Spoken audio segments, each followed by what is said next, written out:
Hey y'all, you'll have to excuse my lovely appearance. I'm in pajamas because everybody's asleep. This is one of the very few times I could find that they're not going to be up and rambunctious. Um, I wanted to talk to you a little bit about pasty butt.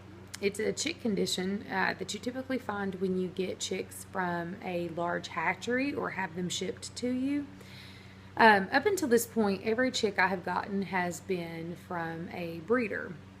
It's been someone who I literally drove to their house, picked up their bird, and came home with. So they didn't have the kind of stress that chicks typically endure when they are being shipped. It's very common in chicks that you would get somewhere like Tractor Supply Company or even just order from a hatchery and have them mailed to you. So if you are considering getting chicks, this is something you definitely need to know about and know how to take care of. Pasty butt can be life threatening if not taken care of. It's not an emergency. Like chick's not gonna. It's not like an immediate death sentence. But it is something that does need to be handled. Basically, what pasty butt is where the poop kind of gets stuck to the back of the down um, at the vent. The vent is kind of like their little one-stop shop. I keep getting hair in my mouth. It's where they lay an egg, it's where they breed, and it's where they potty. So what happens is that poop just gathers up in the down, and as it gathers in the down, it will actually cause them to back up. They cannot go to the bathroom, and they will die from that if it's not taken care of. And the reason that I have a chick with pasty butt is because my eldest and I was going to Tractor Supply Company because the older baby chicks are now so large they need bigger feeders and waters. So we had stopped by to get that, and the particular breeder that I go to, he is not going to carry Buff Orpingtons. This is the only breed of chicken that my child has begged me for. She wanted Buff Orpingtons more than anything else. So we get there, and they're unloading the trucks, and they're bringing in their first chick shipment of the year. So lo and behold, they have Buff Orpingtons. So we picked out two. Actually, we didn't pick them out. They just kind of put them in a box and threw them at us and told us, "Here, good luck." We brought them home, and they were doing pretty good. She named them Fluffy and Buffy. Buffy is actually the one with pasty butt. Fluffy is doing fine and perfectly healthy.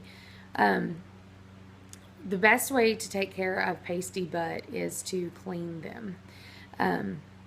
You have to be very, very gentle. You can use a warm washcloth or a cotton ball with some water on it. It needs to be nice and warm. Do not pull. You can actually damage the vent. You have to gently rub until it comes off just to kind of loosen it. And then from there, you want to take a little bit of a lubricant to put around to make sure it doesn't get stuck again. Some people use Vaseline, some people use vegetable oil, olive oil. I actually use coconut oil. Anything like that is going to be okay. I mean, if you would put it on your baby, you could probably put it on your chick. And then from there, some ways to kind of help treat it to try to help their system. Apple cider vinegar is a great thing to put in their water. I do that with all of my chickens anyway. It's a guarantee that it's in there. Actually, I do it for dogs and cats too. My dogs and cats get apple cider vinegar in their water. It is 1 tablespoon per gallon of water. And then I also bought the packs of the probiotic, the Save-A-Chick. You can get that at the Tractor Supply Co-op, just wherever. And it's 1 packet per gallon. So I made up both of those and put it in the water. Another thing that I did before a chick hatches, they actually absorb the yolk inside of their egg. So when they get here, whether it's commercial or, farmer bought chicks, I always scramble up eggs. I scramble their eggs, chop it up super, super fine, wait till it's cooled off, and give it to them, and they go wild. They love a scrambled egg. So that's another thing that I do. And instead of giving a chick with pasty butt just regular grit, I also give them some cornmeal, just a little bit of cornmeal in their food. It's a little bit more of a finer grit, and it will help some. We got her on Monday morning at 9 o'clock. This is Wednesday, and it's probably around 8:30, 9 o'clock now. And she is clear. She has been clear since yesterday. So these things really do work. Some of them sound kind of crazy, but they really do work. It's very important that you do educate yourself on things like this before you get chicks. I'm a bit of a type A personality. I don't like to just randomly do certain things. So before I even had chicks, this was something I had already researched very heavily. That way, I don't like to be surprised, which I'm sure is going to bite me in the future here.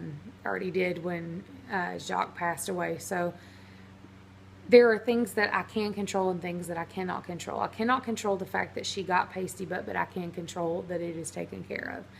So that is some things you do need to make sure that you are aware of before you purchase babies. I'm sure there's more tips out there on how to treat pasty butt. If you know any more, know any old wives' tales, know any more things that you can do, or if you've had experience with dealing with chicks with pasty butt, go ahead and leave a comment and let me know some other ideas, because I'm sure there's other people out there that could use some help, and I am no chicken expert. So I hope that's helpful. I'll let you know how she goes and how little Buffy's butt does.